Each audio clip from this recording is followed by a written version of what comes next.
Hello दोस्तों, तो यहाँ पे हमें एपिसोड के शुरुआत में दोबारा से लाइट के हाई स्कूल के इंग्लिश क्लास का सीन दिखाया जाता है और यहाँ पे टीचर उसे एक सेंटेंस को जापानीज में कन्वर्ट करने के लिए कहता है और लाइट हमेशा की तरह उस सेंटेंस को ट्रांसलेट कर देता है। वहाँ पे ryuk भी होता है और ryuk के साथ जब वो होता है तो ryuk कंटिन्यूसली लाइट से बात कर रहा होता है, लेकिन लाइट कहता है कि भले ही तुम्हारी आवाज कोई और नहीं सुन सकता लेकिन मेरी आवाज तो सुन सकते हैं ना, तो शांत रहो। यहाँ पे एक लड़का लाइट से बात करने की कोशिश करता है लेकिन लाइट कहता है कि मैं अभी बिजी हूँ। तो ryuk कहता है कि क्या बिजी, क्या तुम तो हमेशा की तरह अपने कमरे में जाके वही डेथ नोट यूज करोगे ना, ऐसा तो कुछ इंपॉर्टेंट नहीं है। तो लाइट कहता है हाँ इम्पोर्टेंट तो है। तो जब लाइट घर पे आता है तो यहाँ पे वो फिर से डेथ नोट में क्रिमिनल के नाम लिखना शुरू कर देता है जो भी न्यूज ब्रॉडकास्ट में दिखाए जाते हैं। यहाँ पे ryuk कहता है कि इतनी मेहनत क्यों कर रहे हो। तो यहाँ पे लाइट ryuk को बताता है कि स्कूल से आने के बाद क्रैम स्कूल से पहले उसके पास सिर्फ यही टाइम होता है डेथ नोट में नाम लिखने के लिए। साथ ही साथ उसको अपनी स्कूल की परफॉर्मेंस भी ठीक रखनी है, तो उसको बराबर पढ़ाई भी करनी होगी। उसको नींद की भी उतनी ही जरूरत है, वरना वो क्लास के अंदर सोएगा और क्लास के अंदर तो सो नहीं सकता। और साथ ही साथ उसको अपनी मेंटल हेल्थ का भी ख्याल रखना है, तो मुझे अपने समय का सही से इस्तेमाल करना होगा।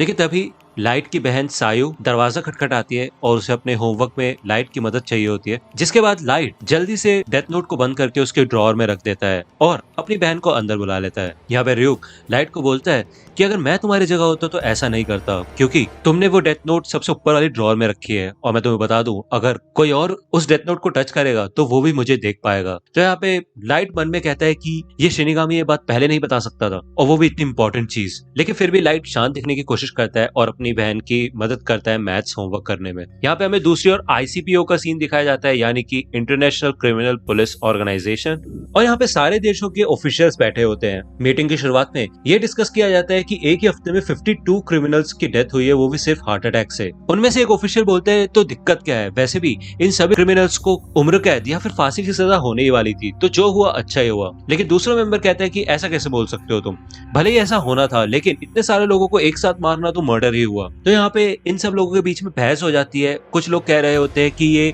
सिर्फ एक इत्तेफाक है और दूसरी ओर लोग कहते हैं कि इत्तेफाक कैसे हो सकता है जब इतने सारे क्रिमिनल्स अलग अलग जगह मौजूद है फिर भी उनको एक साथ हार्ट अटैक आ जाए, ऐसा कैसे हो सकता है। यहाँ पे इनकी बहस बढ़ती ही जाती है, लेकिन तभी उनकी मीटिंग का हेड सबको शांत कर देता है और बोलता है कि इस हिसाब से इंटरपोल के पास एल को बुलाने के अलावा और कोई चारा नहीं है। ये सुनते ही सारे लोग शांत हो जाते हैं और अपने आसपास के लोगों से बात करने लग जाते हैं। तो मात्सुरा चीफ से पूछता है कि एल का क्या मतलब है। तो वो चीफ बताता है कि एल एक ऐसा डिटेक्टिव है जिसका असली नाम और आइडेंटिटी किसी को भी नहीं पता। इंसानियत के आज तक के जितने भी मुश्किल से मुश्किल केस है उनको एल ने ही सुलझाया है और वो ICPO का ट्रम्प कार्ड है, और जितने भी केस ICPO ने एल को दिए है वो सारे उसने सॉल्व करके दिखाया है। लेकिन तभी उनमें से एक मेंबर बोलता है कि हम एल को कांटेक्ट कैसे करेंगे अगर हमें उससे केस सुलझाना है तो, और वैसे भी हमने सुना है कि वो बहुत घमंडी है और वो सिर्फ उन्हीं केसेस पे काम करता है जिनमें उसका इंटरेस्ट होता है। लेकिन उस मेंबर के इस सवाल का जवाब उसे उसी समय एक लंबा सा आदमी दे देता है जिसने काफी लंबा सा कोट भी पहन रखा होता है,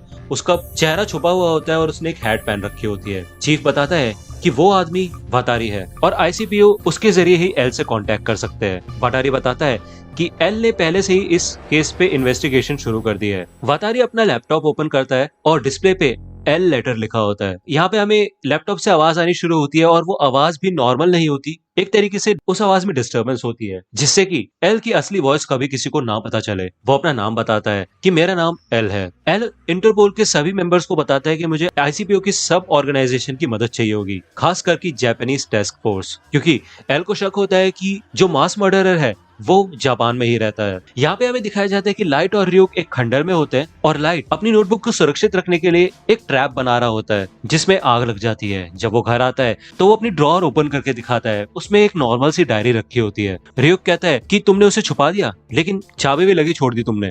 तो लाइट यहाँ पे ड्रॉअर ओपन करके दिखाता है और यहाँ पे एक नॉर्मल डायरी होती है। तो लाइट बताता है कि किसी को भी ये डायरी अगर मिलेगी और ड्रॉअर अगर अनलॉक है तो सबको यही लगेगा कि मैं यही छुपा रहा था, तो उसके बाद वो और ताकाझाकी नहीं करेंगे। लेकिन डायरी के नीचे डेथ नोट की छुपाने की असली जगह है, जिसको खोलने के लिए बॉल पॉइंट पेन के रिफिल का इस्तेमाल किया जा सकता है। ड्रॉअर के नीचे मौजूद छेद में अगर वो बॉल पॉइंट पेन की रिफिल डाली जाएगी तो वो फॉल्स बॉटम उठाया जा सकता है। अब यहाँ पे हमें दिखाया जाता है कि लाइट ने कनेक्शन सेटअप कर रखा होता है डेथ नोट को छुपाने के लिए, लेकिन वो सर्किट पूरा नहीं होता क्योंकि ड्रॉअर का फॉल्स बॉटम और रिफिल की मदद से उसमें इंसुलेशन पैदा होता रहता है, यानी कि वो सर्किट पूरा नहीं हो पाता। लेकिन अगर कोई भी ऊपर से उस फॉल्स बॉटम को पहचान के उठा भी ले तो वो सर्किट पूरा हो जाएगा और डेथ नोट में उसी समय आग लग जाएगी। और अगर कोई पूछेगा तो मैं बोल दूंगा कि मैं अपनी असली डायरी छुपा रहा था और मैं नहीं चाहता था कि वो कोई पढ़े। और तुम तो समझ ही सकते हो, जेल जाने से अच्छा है कि थोड़ी सी आग ही झेल ली जाए। यहाँ पे हमें दिखाया जाता है कि और भी कई सारे क्रिमिनल्स हार्ट अटैक से मरते हैं और लोग लाइट को कीरा के नाम से जानने लग जाते हैं। लेकिन न्यूज रिपोर्ट्स में अभी भी अथॉरिटीज यही कहती है कि ये एक प्रकार का कोइंसिडेंस है और वो कीरा के होने को नहीं स्वीकारते। हमें दिखाया जाता है कि कीरा के लिए कई फैन वेबसाइट्स भी बनने लग जाती है जो कि कीरा को सपोर्ट करती है। लाइट बताता है कि भले हम किसी बच्चे से पूछेंगे कि अगर कोई बुरा इंसान है तो उसे मारना सही रहेगा तो वो मना ही करेंगे। ऐसी पब्लिक में भी लोग पब्लिक के हिसाब से ही एक्ट करते हैं, लेकिन इंटरनेट पे जहाँ पे वो अपनी पहचान छुपा सकते हैं वो अपनी दिल की बात कह सकते हैं। तो इसलिए जिन लोगों ने कोई भी बुरा काम नहीं किया है वो कीरा के साथ है और जिन्होंने कुछ भी बुरा काम किया है वो डर डर के जी रहे हैं। दुनिया को ऐसा ही होना चाहिए। लेकिन तभी आईसीपीओ की तरफ से एक वर्ल्ड वाइड ब्रॉडकास्ट होता है टेलीविजन पे और यहाँ पे सूट में एक आदमी होता है जिसका नाम होता है लिंड एल टेलर, जो कि है एल। तो यहाँ पे एल सामने आ जाता है और यहाँ पे हमें जापानीज टास्क फोर्स का सीन दिखाया जाता है जो कि लाइव ब्रॉडकास्ट को देख रहे होते हैं। मात्सुरा अपने चीफ से पूछता है कि आज तक उसने अपना फेस रिवील कभी नहीं किया, तो इस बार क्यों? तो चीफ बोलता है कि शायद इस केस के लिए एल सीरियस हो। तो यहाँ पे लिंड एल टेलर बोलता है कि कीरा, मुझे पता है कि जो भी तुम कर रहे हो वो तुम्हारे हिसाब से सही है, लेकिन असलियत में तुम एक क्राइम कर रहे हो। तुम्हें लगता है तुम इंसाफ कर रहे हो, लेकिन जो तुम कर रहे हो वो गलत है और तुम बुरा कर रहे हो। तो यहाँ पे जैसे ही लिंड एल टेलर कीरा को इविल बोलता है तो यहाँ पे लाइट काफी ज्यादा गुस्सा हो जाता है और वो गुस्से में लिंड एल टेलर का नाम डेथ नोट में लिख देता है और कहता है कि अगर तुम थोड़े और स्मार्ट होते तो मजा आता, लेकिन तुम्हारी कहानी आज यही खत्म होगी। तो 40 सेकंड बाद लिंड एल टेलर गिर जाता है और उसको हार्ट अटैक आता है। उसको कैमरे के सामने से ले जाया जाता है, लेकिन तभी स्क्रीन यहाँ पे एल साइन पे शिफ्ट हो जाती है, जिसे देख के लाइट थोड़ा शॉक हो जाता है। यहाँ पे हमें एल की आवाज सुनाई जाती है जो कि फिर से डिस्टरबेंस के साथ होती है और एल कहता है कि इसका मतलब तुम बिना उस जगह मौजूद हुए वहां पे किसी को भी मार सकते हो, लेकिन तुम ऐसा करते कैसे हो? अगर मैंने ये अपनी आंखों से नहीं देखा होता तो शायद मुझे इस बात पे यकीन भी नहीं होता। और यहाँ पे एल लाइट को चैलेंज करता है कि अब मुझे मार के दिखाओ। तो यहाँ पे लाइव ब्रॉडकास्ट चल रहा होता है तो लोग भी कहते हैं कि ये तो कीरा वर्सेस एल हो रहा है और ये एक लाइव मर्डर चल रहा है। लोग कीरा को कहते हैं मार दो कीरा, लेकिन यहाँ पे क्योंकि लाइट बिना किसी नाम और चेहरे के नहीं मार सकता तो वो बस खड़ा होकर देखता रहता है। तो यहाँ पे